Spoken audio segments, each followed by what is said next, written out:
Hey y'all, it's your girl Ray with another Tuesday edition of Self Love Tuesdays. Before we get started, just do me a favor, like, subscribe, and comment down below if this resonates with you, this topic. All right, let's get right into it. As you've seen from the topic, it is who told you that you were ugly? And a lot of times, a lot of us, of course, I'm talking about this because I've personally experienced it. Um, we've battled and struggled with beauty, battle and struggle with self-esteem and our look. And obviously, we look at social media and how they have depicted and almost have set a standard of what beauty should be and what it is, from body sizes to, you know, um, skin tones to both male and female have this issue. So that's why I'm asking the question, who told you that you were ugly? Let's just get it out the gate right here. Ecclesiastes 3:11 talks about God made everything beautiful. So we have to remember the creator has made everything beautiful. And it's just unfortunately that society has twisted that and almost makes it an obsession for people to go to extreme measures to find that perfection, to live up to that standard. Now, don't get me wrong. I know this is a controversial topic because a lot of people, there's even people who have risked their lives. I know of friends of a friends that went and got surgeries done and then unfortunately didn't make it. So, and I know also people who have done surgery. Um, Again, it's a controversial topic, but I guess we'll get into that later on. But right now, I really want to focus on who told you that you were ugly.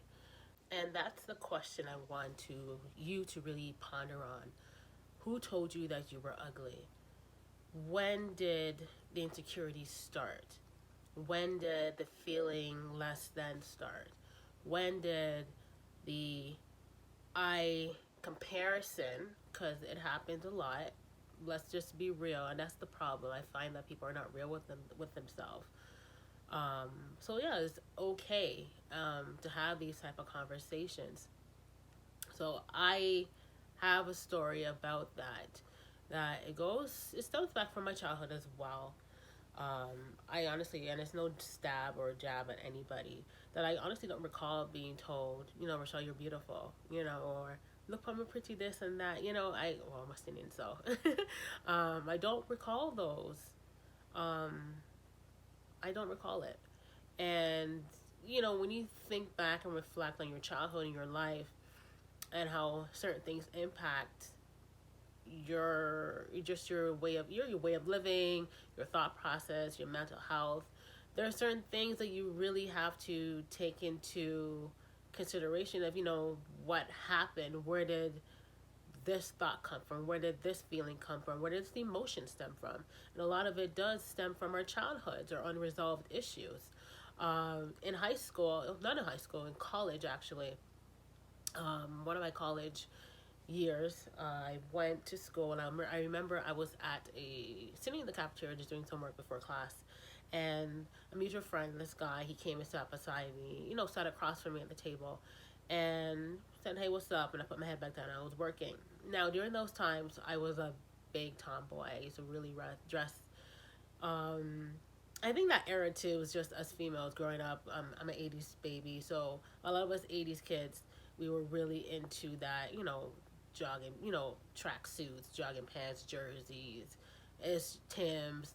Oh, shoot, I still rock my Tim's, but it was just that era. Compared to what you see now, a lot of the high school girls are really done up, and college level, everyone's always done up. Back in the day, all we cared about was our lip gloss and our hair. You know what I mean? That was just what it was.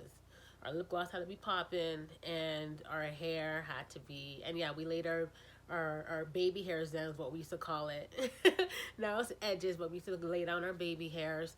I had so much gel in our faces, and that was our style, you know. But anyways, yeah. So, and plus, I was in college. Like, I just didn't care about dressing up. It was like winter time. I remember, and it was jack pants, jogging pants, hoodie, whatever. Just to get through. That's what it was. So as I said, the homeboy sat down, and then he was just looking at. I felt someone staring at me, and I'm like, why is this guy staring at me? So I look up. I'm like, what's up? And he's like, yo, like, why do you dress like that? And I'm like what? He's like, you dress like you just like you dress like you don't care. I'm like, well, I'm in school. I kind of don't. Like, I'm just trying to get my education and get out. You know what I mean? Like, it's like it is when it's winter. Like, who cares, right? In my head, I'm thinking, I'm telling him that.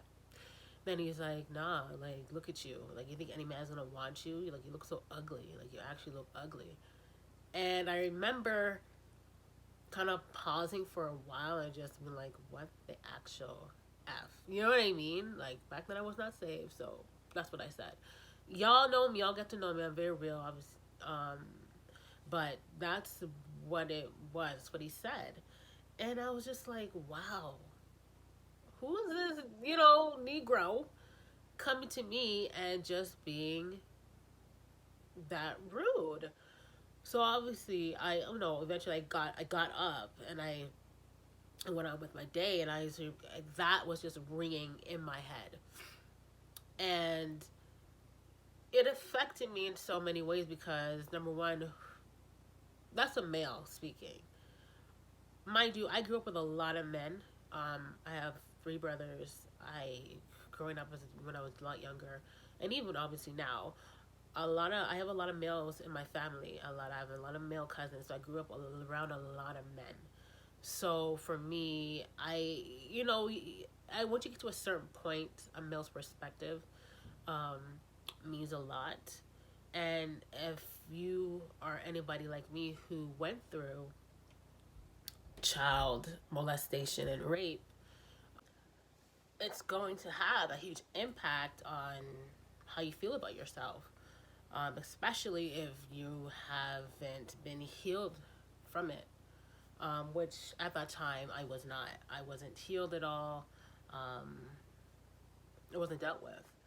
So that was one of my major